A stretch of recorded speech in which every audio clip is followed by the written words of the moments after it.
जय हिंद। नमस्कार फ्रेंड्स, ज्योति क्लासेस में आप सभी का एक बार फिर से स्वागत है। हेलो दोस्तों, कैसे हैं आप सभी? आई होप आप सभी बहुत ही अच्छे होंगे, स्वस्थ होंगे, स्टडी अपनी कंटिन्यू कर रहे होंगे। चलते हैं हमारी आज की मॉर्निंग की क्लास की तरफ। सभी को सुप्रभात, गुड मॉर्निंग। देखते हैं आज का दिन क्या है, कुछ खास आज है 27 अगस्त, उसके बारे में हम चर्चा करते हैं, देन चलते हैं हमारी क्लास की तरफ। बट क्लास स्टार्ट करने से पहले आप सभी से रिक्वेस्ट है, चैनल पर फर्स्ट टाइम विजिट किए हैं, चैनल को लाइक शेयर सब्सक्राइब करें, अपना फीडबैक हमें प्रोवाइड कराएं और इस क्लास को हमारे जितने भी लर्नर्स हैं उन सभी के पास शेयर करें ताकि वो भी हमारे साथ जुड़ के अपनी स्टडी कंटिन्यू कर सके। तो चलिए विदाउट टाइम वेस्ट किए स्टार्ट करते हैं आज की क्लास। आज की क्लास यानी कि 27 अगस्त के बारे में हम पहले चर्चा कर लेते हैं, देन क्लास करते हैं। तो ध्यान दीजिएगा, वैसे तो आज के दिन कोई भी अंतर्राष्ट्रीय या राष्ट्रीय दिवस नहीं मनाया जाता, बट 2-3 पॉइंट्स हम कवर करेंगे जो कि आपके किसी भी एग्जाम के लिए बहुत ही महत्वपूर्ण है।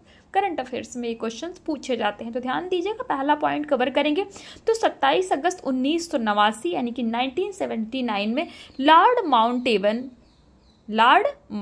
यानी कि भारत के अंतिम वायसराय, वायरस नहीं फ्रेंड्स, बाय मिस्टेक मैंने वायरस बोल दिया, जी नहीं। 27 अगस्त 1979 को लॉर्ड माउंटेबन को क्या कहा जाता है? भारत के अंतिम वायसराय। ये वायसराय कौन होते हैं तो ये भी आपको पता होना चाहिए। ब्रिटिश सम्राट का प्रतिनिधि शासक जो होता है उसी को क्या बोला जाता है? वायसराय। तो 1979 लॉर्ड माउंटेन की हत्या किसके द्वारा की गई? IRA, किसकी? IRA यानी कि इरिश रिपब्लिकन आर्मी द्वारा की गई थी। दूसरा पॉइंट कवर करेंगे तो 1990 यानी कि आज 27 अगस्त को ही 1990 में गुजरात के मुख्यमंत्री चिमन भाई पटेल का निधन हुआ। थर्ड पॉइंट देखेंगे तो 1950 में पहली बार फार्मूला 1 रेस इटली से मोन्जा में आयोजित की गई। तो फार्मूला 1 रेस क्या है? आपके माइंड में ये भी क्वेश्चन उठ रहा होगा, तो आपको पता होना चाहिए। फार्मूला 1 रेस का मीनिंग होता है दुनिया की सबसे तेज और सबसे लोकप्रिय कार प्रतियोगिता जो आयोजित कराई जाती है, वो कहाँ कराई जाती है यह आपको पता होना चाहिए। तो इसका आयोजन कब शुरू हुआ? तो 27 अगस्त 1950 को पहली बार इटली से मोन्जा में यह प्रतियोगिता आयोजित कराई गई। तो ये हमने 3 पॉइंट कवर किए 27 अगस्त से रिलेटेड। कौन कौन सा? पहला हमने देखा 27 अगस्त 1989 यानी कि 1979 में लॉर्ड माउंटेबन की हत्या की गई। हत्या किसने कराई? IRA के द्वारा कराई गई। It means Irish Republican army द्वारा की गई थी। सेकंड पॉइंट कवर किया तो 1990 में गुजरात के मुख्यमंत्री चिमन भाई पटेल का निधन हुआ। थर्ड पॉइंट तो 1950 में पहली बार फार्मूला 1 रेस इटली से मोन्जा में आयोजित की गई। फार्मूला 1 रेस होता क्या है आपको ये भी पता होना चाहिए। तो दुनिया की सबसे तेज और सबसे लोकप्रिय कार प्रतियोगिता को ही हम क्या कहते हैं? Formula 1 race.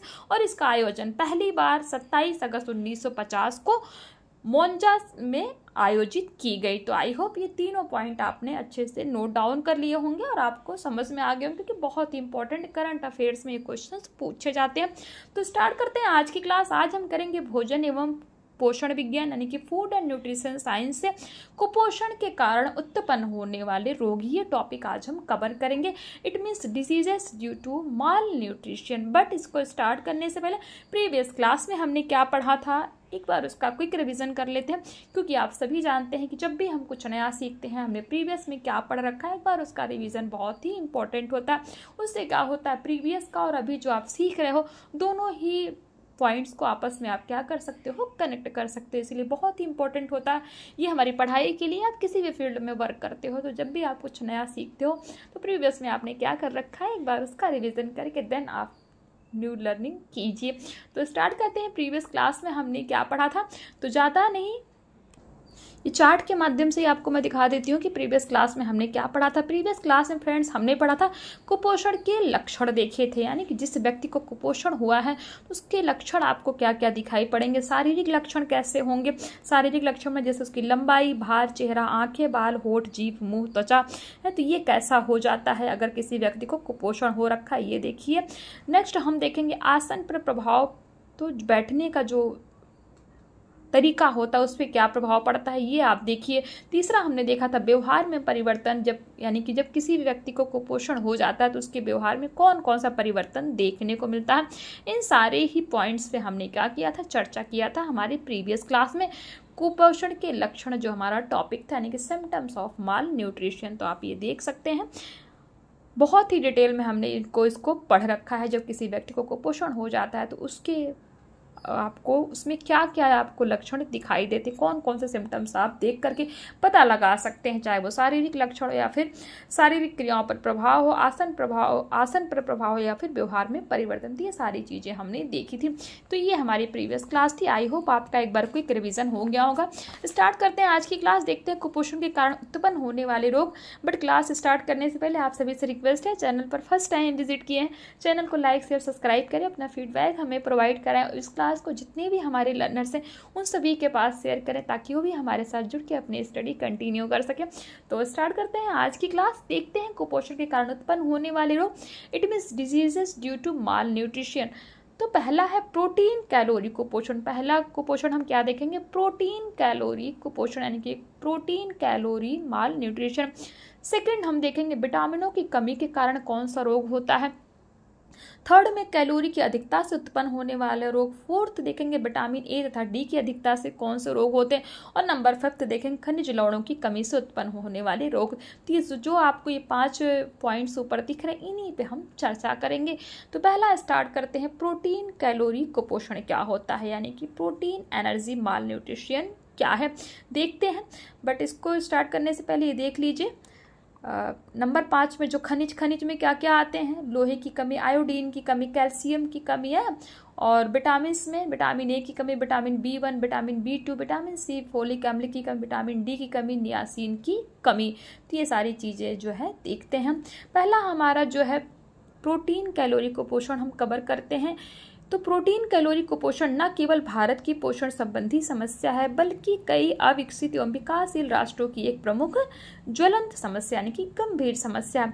यह रोग मुख्यतः बालकों को होता है। लगभग 70% शिशु जो मां का दूध पीना छोड़ देते हैं प्रोटीन कैलोरी कुपोषण से ग्रसित हो जाते हैं। Number 1 kwashiorkor. ध्यान दीजिएगा, प्रोटीन कैलोरी कुपोषण से जो पहला रोग होता है क्या है, क्वाशियोरकर। क्या होता है, जब बालकों के आहार में केवल प्रोटीन की कमी होती है। क्वाशियोरकर नामक रोग कब होता है, जब बच्चों के आहार में केवल प्रोटीन की कमी होती है तथा कार्बोज पर्याप्त मात्रा में खिलाया जाता है, तब उन्हें क्वाशियोरकर नामक रोग हो जाता है। अगर आपसे क्वेश्चन बन जाता है कि क्वाशियोरकर नामक रोग कब होता है, तो जब बालकों के आहार में केवल प्रोटीन की कमी होती है और कार्बोज उन्हें पर्याप्त मात्रा में खिलाया जाता है, तो बच्चों को क्वाशियोरकर नामक रोग हो जाता है। इस अवस्था में बच्चे मोटे, ताजे एवं दिखने में तो तंदुरुस्त होते हैं, परंतु उनके शरीर में प्रोटीन की कमी के कारण कई जटिलताएं उत्पन्न हो जाती हैं। क्वाशियोरकर एक अफ्रीकन शब्द है, आपको पता होना चाहिए क्वाशियोरकर कैसा शब्द है। तो क्वाशियोरकर एक अफ्रीकन शब्द है। यह रोग अधिकता 1 से 4 साल के बच्चों को होता है। ध्यान दीजिएगा, क्वाशियोरकर किनको होता है, तो 1 से 4 साल के जो बच्चे होते हैं उनको क्वाशियोरकर नामक रोग होता है, और यह एक क्या है, अफ्रीकन शब्द है। दूसरा जो प्रोटीन कैलोरी कुपोषण से रोग उत्पन्न होता है, कौन सा, मैरास्मस। जब बालकों के आहार में कैलोरी के साथ साथ प्रोटीन की भी कमी हो जाती है। पहला हमने क्या देखा, क्वाशियोरकर। तो क्वाशियोरकर क्यों होता है कि केवल प्रोटीन की कमी होती है तो क्वाशियोरकर नामक होता है। लेकिन मैरास्मस में जब बालकों के आहार में कैलोरी के साथ साथ प्रोटीन की भी कमी हो जाती है तो मैरास्मस हो जाता है। यह रोग किनको होता है, तो 2 से 4 वर्ष तक के बालकों को अधिक यह रोग होता है। मैरास्मस कहाँ का शब्द है, तो ग्रीक भाषा का शब्द है, जिसका क्या अर्थ होता है, व्यर्थ होना। ध्यान दीजिएगा, मैरास्मस कैसा शब्द है, तो ग्रीक भाषा का लिया गया शब्द है। इसका अर्थ क्या होता है, व्यर्थ होना। प्रोटीन कैलोरी कुपोषण के कारण बालकों यानी बच्चों में निम्न तरह के लक्षण उत्पन्न हो जाते हैं। कौन कौन से, शरीर में सूजन, वजन में कमी, भूख न लगना एवं अतिसार, मांसपेशियों का क्षय हो जाना, दांत की संरचना एवं बनावट में खराबी, चंद्रकांति मुंह, त्वचा में व्यापक परिवर्तन जैसे रूखी, सूखी, बेजान त्वचा, बालों का रूक्ष यानी कि रूखा, भूरा, चमकहीन, सूखा एवं कड़क होना, रक्त अल्पता रोग हो जाना, साथ ही साथ चिड़चिड़ापन, निराशा, भय आदि उत्पन्न होना। तो ये जो सारे ही लक्षण देखने को मिलते हैं किसको, प्रोटीन कैलोरी कुपोषण के कारण। जो भी बच्चे, जिन बच्चों को प्रोटीन कैलोरी कुपोषण होता है उनमें ये सारे लक्षण देखने को मिलते हैं। प्रोटीन कैलोरी कुपोषण का मुख्य कारण बाढ़, अकाल, भूखमरी, तूफानी चक्रवात, भूकंप एवं अन्य प्राकृतिक आपदा भी है। तो ये हमने देखा क्या, पहला प्रोटीन कैलोरी कुपोषण और उससे होने वाला रोग और उसके लक्षण। इसका उपचार देख लेते हैं। तो प्रोटीन ऊर्जा कुपोषण के उपचार के लिए आवश्यक है। आहार में ऊर्जा उत्पन्न करने वाले भोज्य तत्व हो, साथ ही उच्च जैविक मूल्यों वाला प्रोटीन हो। बच्चों को ऊर्जा तथा प्रोटीन की पूर्ति हेतु मांस, मछली, अंडा, दाल, अनाज, दूध आदि दिया जाना चाहिए। भूख बढ़ाने हेतु आवश्यक टॉनिक भी दी जानी चाहिए। तो ये तो हमने इसका उपचार भी देख लिया, प्रोटीन कैलोरी कुपोषण का। नेक्स्ट हमारा है विटामिनों की कमी से उत्पन्न रोग, जिसमें हम पहला विटामिन कवर करेंगे क्या, विटामिन ए की कमी, यानी कि डेफिशिएंसी ऑफ विटामिन ए। तो आहार में विटामिन ए की कमी से आंखों पर दुष्प्रभाव पड़ता है। इस विटामिन की कमी के कारण प्रतिवर्ष हजारों बालक अपनी आंखें गंवा देते हैं तथा अंधे हो जाते हैं। विटामिन ए की कमी से निम्न रोग होते हैं, जैसे रतौंधी, जिसको हम नाइट ब्लाइंडनेस बोलते हैं। दूसरा है केराटोमलेशिया। थर्ड, गुर्दों में पथरी यानी कि stone in kidney, Bitot spot, cornea कालजिरोसिस, फ्राइनोडर्मा, नाड़ी संबंधी विकार यानी कि नर्वस डिसऑर्डर्स। तो ये देखिए आपने 6 प्रकार के रोग हमने देखे। तो विटामिन ए की कमी से इतने सारे रोग हो जाते हैं। विटामिन ए हम प्राप्त कहाँ से कर सकते हैं, तो हरे पत्तेदार सब्जियां, पीले फल, टमाटर, पपीता, आम, कद्दू, अंडा, मक्खन, दूध, कर्ड, लिवर ऑयल, गाजर, पुदीना आदि में पर्याप्त मात्रा में विटामिन ए होता है, अतः इसका सेवन किया जाना चाहिए। तो ये तो हमने देखा क्या, विटामिन ए की कमी और उससे होने वाले रोग, ये हमें कहाँ से प्राप्त हो सकता है, ये सब हमने जाना। दूसरा हम विटामिन देखेंगे, विटामिन B1 की कमी। विटामिन B1 की कमी, आहार में विटामिन B1 जिसको हम थायमीन भी कहते हैं, तो विटामिन B1 का रहना भी अत्यंत आवश्यक है। इसकी कमी से बेरी रोग हो जाता है। तो ध्यान दीजिएगा, विटामिन B1 अर्थात थायमीन की कमी से कौन सा रोग होता है, बेरी नामक रोग हो जाता है। बेरी रोग 2 तरह का होता है। पहला शुष्क बेरी यानी कि ड्राई बेरी जिसको हम बोलते हैं। दूसरा आर्द बेरी यानी कि वेट बेरी। जब शिशुओं में बेरी रोग हो जाता है तब उसे बाल बेरी यानी कि इन्फेंटाइल बेरी कहते हैं। बेरी रोग में निम्न लक्षण उत्पन्न हो जाते हैं। पहला, तंत्रिका तंत्र में विकार होना, पैरों के तलुओं में जलन, हृदय का आकार बढ़ जाना, सूजन, पूरे शरीर या मुंह में हर जगह सूजन हो जाता है, उल्टी होना, श्वसन में कठिनाई, सांस लेने में परेशानी, कई बार आवाज चले जाना और पेट में दर्द होना। तो इन सारे कारणों से क्या होता है, बालकों की मृत्यु तक हो जाती है। तो ये हमने देखा क्या, विटामिन B1 की कमी से कौन सा रोग होता है। ध्यान दीजिएगा, विटामिन B1 की कमी से बेरी नामक रोग होता है। बेरी 2 तरह का होता है, शुष्क बेरी और दूसरा आर्द्र बेरी जिसको हम क्या कहते हैं, ड्राई बेरी यानी कि दूसरा वेट बेरी। गीली बेरी जिसको हम क्या बोलते हैं, वेट बेरी। तो बुक की लैंग्वेज पे कई बार आप कंफ्यूज हो जाएंगे। गीली का मतलब जो हमने आर्द्र पढ़ा ना, उसी को ये गीली यानी कि वेट बेरी। तो इसके उपचार में 25 mg तक विटामिन B1 का इंजेक्शन 4 दिन तक दिया जाना चाहिए। उसके बाद 10 mg दिन में 2 से 3 बार 2-3 सप्ताह तक दिया जाता है। रोग में सुधार होने पर आहार में साबुत अनाज, शुष्क खमीर, तिल, मूंगफली आदि को सम्मिलित किया जाना चाहिए।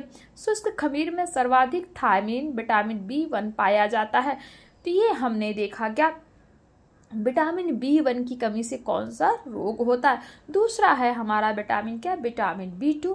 विटामिन B2 के बारे में देखते हैं। तो विटामिन B2 को हम क्या कहते हैं, विटामिन B2 को हम कहते हैं राइबोफ्लोविन। विटामिन B2 को रासायनिक नाम क्या है, राइबोफ्लोविन भी कहते हैं। आहार में इसकी कमी से ए राइबोफ्लोविनोसिस। ध्यान दीजिएगा, विटामिन B2 की कमी से क्या होता है, राइबोफ्लोविनोसिस नामक रोग उत्पन्न हो जाता है। इसके लक्षण क्या दिखाई देते हैं? तो मुंह में छाले आना, जीभ एवं होंठ का स्वाभाविक रंग बदलकर बैंगनी हो जाना, नाक के पास दाने का निकल आना, आंखों में जलन, खुजली तथा पानी गिरने की शिकायत, आंखें लाल होना, दृष्टि क्षीण होना, बालकों में शारीरिक वृद्धि एवं विकास मंद होना, होठों के किनारों पर घाव हो जाना अर्थात कैलोसिस, होठों का छिल जाना, मुंह नहीं खुलना, जबरदस्ती मुंह खोलने पर रक्त बहना, यानी कि जब जबरदस्ती मुंह को फोर्स करके खोलने का प्रयास किया जाएगा तो ब्लड आने लगेगा। और नंबर 10 है भोजन निगलने में परेशानी आदि। तो रोग का समय पर उपचार न कराने से व्यक्ति की मृत्यु तक हो जाती है। कौन से रोग का? राइबोफ्लोविनोसिस। किसकी कमी से होता है? विटामिन B2 की कमी। और विटामिन B2 का रासायनिक नाम क्या है? हमारा राइबोफ्लोविन। इन सभी विटामिन के बारे में जब हम सीरीज कर रहे थे अपनी क्लास 6 to 12 की, उसमें हमने बहुत ही डिटेल में पढ़ा, सारे विटामिन पढ़े, उनका रासायनिक नाम पढ़ा, उनकी कमी से होने वाले रोग हमने पहले भी इसको पढ़ रखा है। बट अभी एक बार जो हमारे जितने पुराने व्यूअर्स और जिसने भी हमारी वो क्लासेस देखी है उनको अच्छी सी चीज़ें पता होंगी और इसके माध्यम से आपका रिवीजन अच्छे तरीके से हो रहा होगा। तो ये हमने देखा क्या? Vitamin B2। इसका उपचार क्या है? इस रोग के उपचार हेतु विटामिन B2 के अतिरिक्त विटामिन B कॉम्प्लेक्स की गोली भी दी जानी चाहिए। भोजन में दूध, यकृत, पनीर, अंडा, मांस, हरे पत्तेदार सब्जियों की मात्रा बढ़ा दी जानी चाहिए। रोग की तीव्रता की स्थिति में विटामिन B कॉम्प्लेक्स 5 mg मात्रा दिन में 2 या 3 बार दी जानी चाहिए। इसके एक ही सप्ताह में परिवर्तन देखने को मिलता है तथा रोग की स्थिति में सुधार होता है। तो ये तो हमने देखा क्या? विटामिन B2 का रासायनिक नाम, विटामिन B2 से कौन सा रोग उत्पन्न होता है और उस रोग के लक्षण, और साथ ही साथ उसका उपचार। आई होप ये आपको समझ में आया होगा। तो आज की क्लास को यहीं तक करते हैं, बट क्लास कंप्लीट करने से पहले आज हमने क्या क्या पढ़ा है एक बार उसका क्विक रिवीजन कर लेते हैं, देन अपनी क्लास स्टॉप करते हैं। तो ध्यान दीजिएगा, आज हमने पढ़ा कुपोषण के कारण उत्पन्न होने वाले रोग, जिसमें पहला हमने देखा क्या? प्रोटीन कैलोरी कुपोषण। फिर हमने कवर किया प्रोटीन कैलोरी कुपोषण में हमने क्या देखा? कौन से रोग होता है? क्वासियोरकर नामक रोग होता है। ये कहाँ का शब्द है? तो अफ्रीकन शब्द है। किस उम्र तक के बच्चों को होता है? तो अधिकांशतः 1 से 4 साल के बच्चों को होता है। दूसरा हमने प्रोटीन कैलोरी कुपोषण में मैरास्मस नामक रोग देखा। इसको ग्रीक भाषा का शब्द कहा जाता है, यानी कि ग्रीक भाषा से मैरास्मस नामक शब्द लिया गया है, जिसका अर्थ क्या होता है? व्यर्थ होना। और यह रोग कितने वर्ष तक के बच्चों को होता है? 2 से 4 वर्ष तक के बच्चों में अधिक ये रोग देखने को मिलता है। तो प्रोटीन कैलोरी कुपोषण में हमने 2 प्रकार के रोग देखे, इनका नेम देखा और ये किन बच्चों को होता है ये भी हमने देखा, और साथ ही साथ इसके लक्षण हमने देखे, इसका उपचार देखा। फिर हमने दूसरा देखा विटामिनों की कमी से उत्पन्न होने वाला रोग, जिसमें हमने विटामिन A की कमी से देखा कौन से रोग होते हैं, ये कहाँ से हम विटामिन A प्राप्त कर सकते हैं। फिर हमने देखा विटामिन B की कमी है तो इससे कौन सा रोग होता है। तो विटामिन B की कमी से वेरी नामक रोग होता है। वेरी नामक 2 तरह का रोग होता है, ड्राई वेरी और वेट वेरी। और हमने वेट वेरी का उपचार भी देखा कैसे किया जा सकता है। तो ये सारी चीज़ें हमने पढ़ी। नेक्स्ट हमने विटामिन देखा विटामिन B2। विटामिन B2 को हम क्या बोलते हैं? राइबोफ्लोविन बोलते हैं। और इससे कौन सा रोग होता है? राइबोफ्लेविनोसिस नामक रोग उत्पन्न होता है। इसके लक्षण क्या क्या दिखाई देते हैं ये भी हमने देखा। इसका ट्रीटमेंट देखा कि यानी कि विटामिन B2 की कमी अगर हो जाए तो इसका क्या उपचार किया जाना चाहिए जिससे कि विटामिन B2 की कमी को हम पूरा कर सकें। तो ये सारी चीज़ें हमने आज की क्लास में डिस्कस की। आई होप हमने क्या पढ़ा एक बार आपका क्विक रिवीजन हो गया होगा। नेक्स्ट क्लास में हम चर्चा करेंगे विटामिन C की कमी यानी कि डिफिशियंसी ऑफ विटामिन C। तो आज की क्लास कैसी लगी? अपना फीडबैक हमें अवश्य प्रोवाइड कराइए प्लीज़। आप सभी से रिक्वेस्ट है, आपके फीडबैक से हमें बहुत ही मोटिवेशन मिलता है। और साथ ही साथ आप हमें ये भी बताइए कि जो आपको GK GS की क्लास प्रोवाइड कराई जा रही है वो क्लास आपको कैसी लगती है। बहुत शॉर्ट टाइम में 2.5 मिनट्स से ज़्यादा की क्लास नहीं होती है और शॉर्ट्स में मैं आपको प्रोवाइड कराती हूँ जिससे कि आपको मतलब थोड़ा करके साथ इंटरेस्ट के साथ आप पढ़ो। वो भी आपका 15 to 20 क्वेश्चन मैक्सिमम उसमें होता है, कभी 15 हो गया, कभी 20, इससे ज़्यादा का नहीं होता। तो जिससे आप का साथ साथ GK GS भी रेडी हो। कोई ऐसा नहीं कि होम साइंस के लिए ही GK GS आपके इम्पोर्टेंट है। किसी भी एग्ज़ाम की आप प्रिपरेशन कर रहे हैं तो सभी के लिए वो क्लास बहुत ही महत्वपूर्ण है। तो उसका भी फीडबैक हमें प्रोवाइड कराइएगा कि वो क्लास आपको कैसी लगती है और उससे आपको कितना बेनिफिट मिल रहा है। तो बस ये आज यहीं तक करते हैं फ्रेंड्स, मिलते हैं हमारी नेक्स्ट क्लास में। तब तक के लिए जय हिंद, नमस्कार। हंसते रहिए, मुस्कुराते रहिए, एक दूसरे की हेल्प करते रहिए। अपना फीडबैक प्लीज़ अवश्य प्रोवाइड कराइए। धन्यवाद।